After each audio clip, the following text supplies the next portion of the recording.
हे काय दाखवतं, याच्या व्यतिरिक्त दुसरी रांगोळी म्हणजे मॅजिक रांगोळी.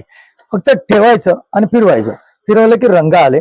फक्त ठेवायचं आणि फिरवायचं, फिरवलं की रांगोळी तयार. इतकं सोपं केलंय, पटकन आपल्याला रांगोळी काढून उठता येईल. याच्यामध्ये कलर कसे भरायचे, त्याला असं खोलायचं नाही, उलटं करायचं. उलटं करून आतमध्ये दोनच रंग भरायचे, आत एक आणि बाहेर एक. वेगळे वेगळे रंग भरायचे नाहीत, नाहीतर फिरवताना मिक्स होणार. त्यासाठी दोन रंग भरा. जाळी आपल्याला चेंज करायची असेल तर ही जाळी नको असेल, जाळी बदलता येते, रंग काढायची गरज लागणार नाही. जाळी दुसरी लावता येते. पटकन आपल्याला बघा, याच्यामध्ये लाईट दोन रंग आणि ह्याच्यामध्ये डार्क दोन रंग.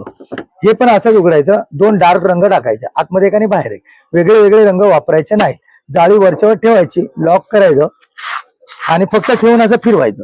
ठेवलं, फिरवलं, रंग आले. ठेवलं, फिरवलं, हे बघा डिझाईन चेंज झाली, रांगोळी चेंज. डिझाईन चेंज, रांगोळी चेंज. हे असं आपल्याला लहान आहे 4 इंचाची रांगोळी.